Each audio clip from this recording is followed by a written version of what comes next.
2 years later, our property management company oversees 12 buildings and houses over 300 families. We specialize in tenant rights, affordable housing, and rehabilitation of properties damaged by slumlords. Every lease includes a tenant bill of rights in 5 languages. We maintain an emergency fund to help tenants facing unexpected hardships. Our maintenance response time averages under 4 hours.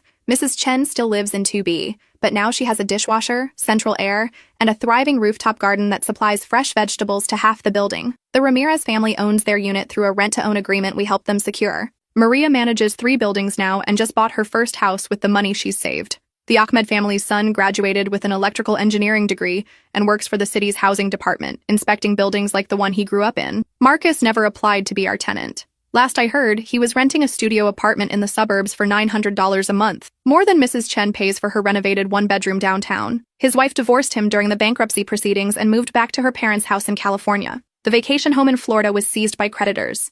The criminal charges resulted in 2 years probation and $50,000 in restitution to former tenants. He's barred from owning rental property for 10 years. Sometimes I wonder if he learned anything from losing everything. But then I remember the look in Mrs. Chen's eyes when she thought she was going to be homeless, or Sofia Ramirez struggling to breathe while her parents chose between her medical equipment and rent money. Some people create suffering because they can. Others create solutions because they must. The building at 1247 Oak Street is full now, with a waiting list 3 months long. The hallways smell like Mrs. Chen's cooking, and the laughter of children who feel safe in their homes. Sometimes the best revenge isn't getting even. It's building something better from the ashes of what someone else burned down, and making sure the people who were hurt get to help light the way forward. The last time I walked through those renovated hallways, I found a note Mrs. Chen had slipped under my office door. It was written in her careful handwriting, "Thank you for teaching old woman that sometimes the young ones fight back." But she had it backwards. She and the other tenants had taught me that sometimes fighting back isn't about anger. It's about refusing to let cruelty be the only voice in the room. Marcus had been wrong about a lot of things,